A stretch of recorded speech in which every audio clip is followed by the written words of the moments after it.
Okay, so I got a chance to see Until Dawn a couple of weeks ago, and I was really excited for this movie. This was one of my most anticipated movies of the year for a couple of reasons. As this was directed by David F. Sandberg, who was responsible for Lights Out and Annabelle Creation. He is, the guy who's responsible for bringing us the best short film to feature film adaptation with Lights Out that I thought was very terrifically made and magnificently executed. And he also brought us one of the better installments in the Conjuring universe, and just he's very effective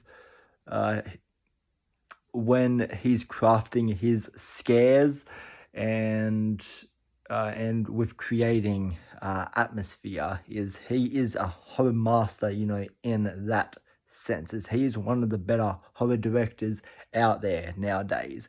And so I thought, if he can nail, the short film to feature film adaptation, and he can take a simple premise like Lights Out and amplify it and make it one of the best received horror films, of the year that it came out.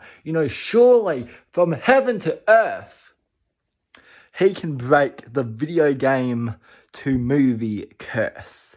Like, surely.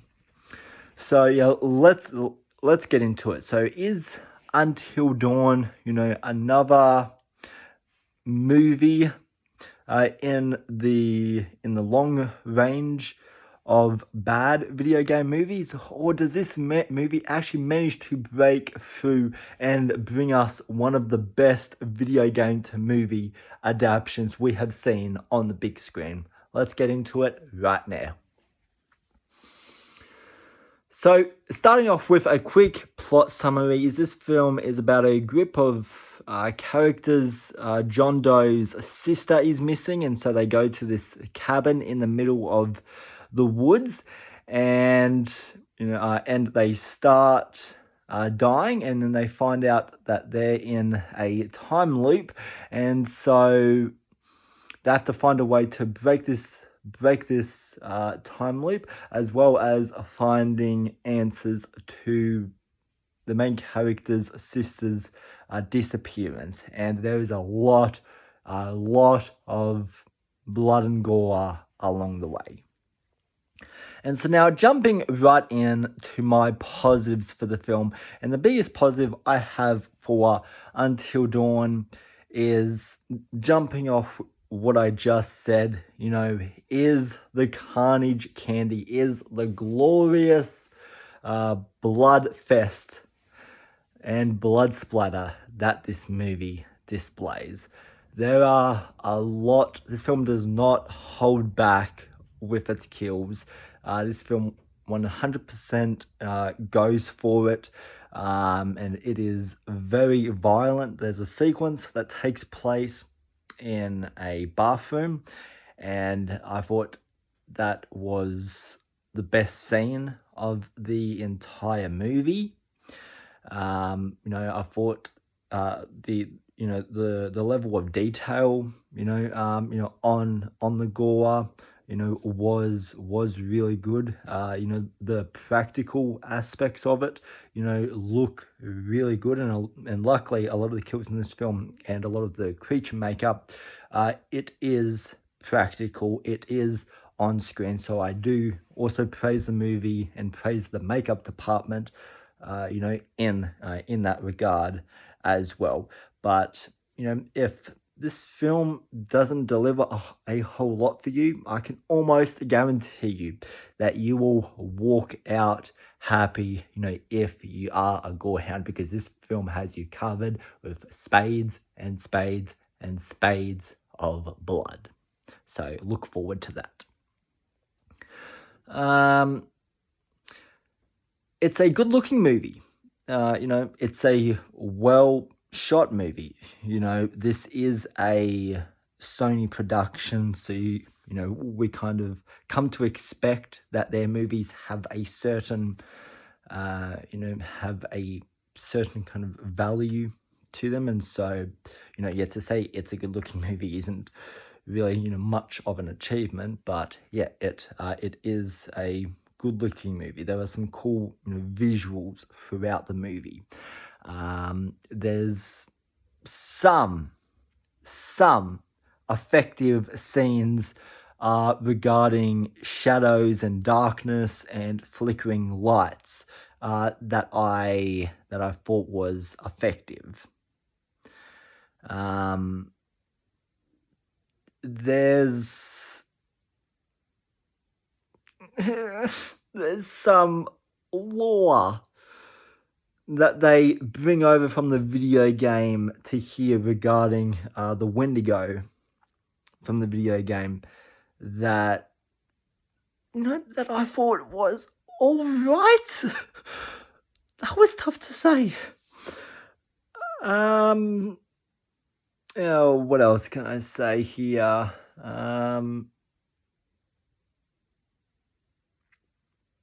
It's competently directed. There's some well-directed sequences throughout the movie.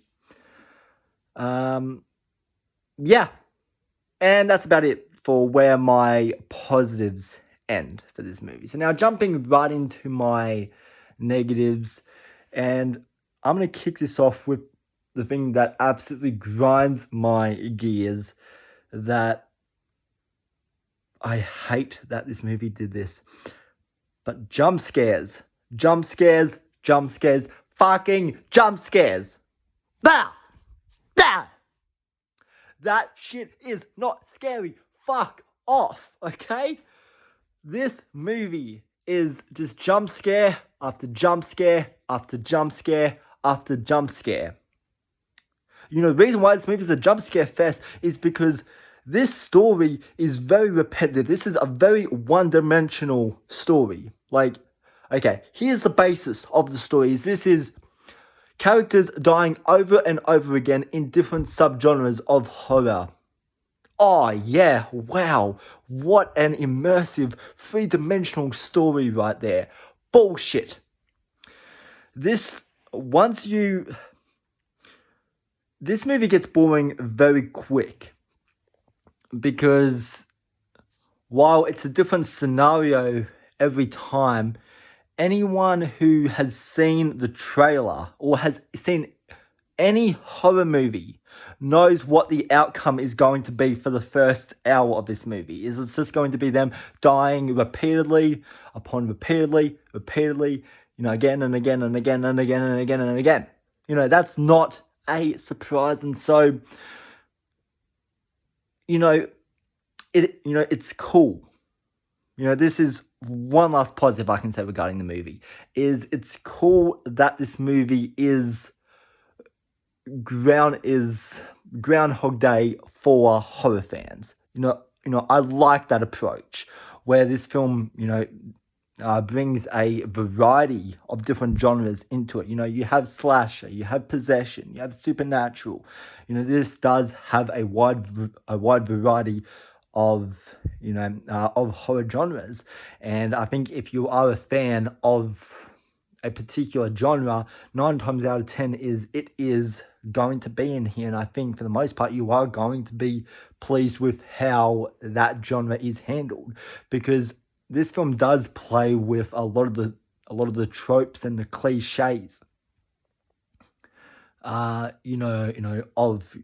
those genres of what horror fans come to expect. So I do like how it is kind of poking fun at that. But when that's really all your story has for the first hour, up until we really get into the real story of the movie and what's actually happening to these characters, it's that first hour when sitting in the theater felt like an hour and a half. It felt half an hour longer because it felt like I was just watching the exact same scene on repeat, with the exact same outcome as well. And just to me, this isn't really a story that really merited feature length. Which, I want to talk about that for a second. This story is unnecessary. Because literally the whole point of the video game is it's an interactive cutscene. Is you are literally interacting with a movie. The game itself is already a movie that's being played in front of you. So you already have your story. You already have the blueprints. Just adapt the fucking story of the video game to the big screen. It is not that hard. Especially for a game like Until Dawn. There is no excuse for them not to adapt this story. It's not like the story to Until Dawn, is complex, and complicated to understand. It is a very run-of-the-mill, horror storyline. Just adapt it.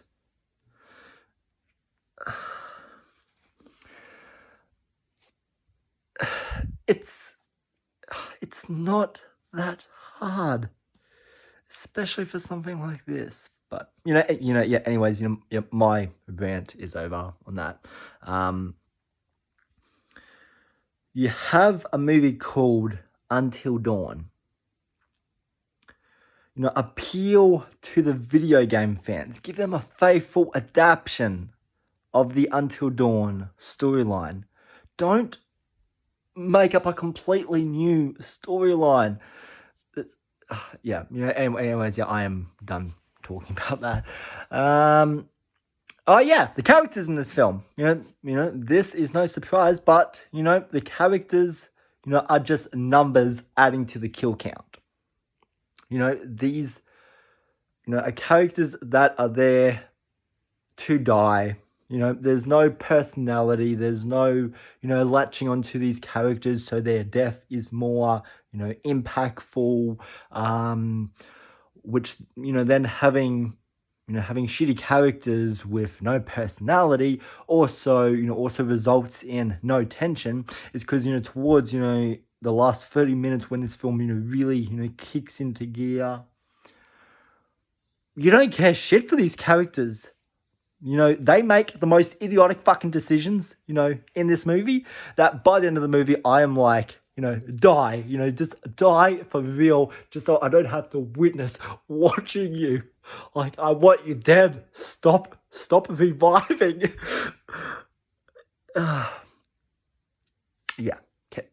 Characters are bad, the acting, I didn't think was anything, amazing. The actors, did what they had to do, they died. On the other hand, though, having shitty characters does result in a much more satisfying death. So, there is that. There is that to this movie. But yeah, this is a one-dimensional film with a dull and plain, execution and story and characters that you're just praying, will die in reality. This movie feels, 45 minutes too long. This is not a movie I will watch. I'll watch scenes from it, on YouTube, but that's why, YouTube's an invention, so we don't have to suffer watching through an entire feature-length movie just to get to the one scene we want to watch. So yeah, I'd say if you really want to watch it, I don't know, wait for it to come to streaming. I'm sure the movie will be hitting Netflix any day now. So anyways, guys, that's my review for Until Dawn. I hated this. Studios still can't crack the video game curse. One day we can only hope.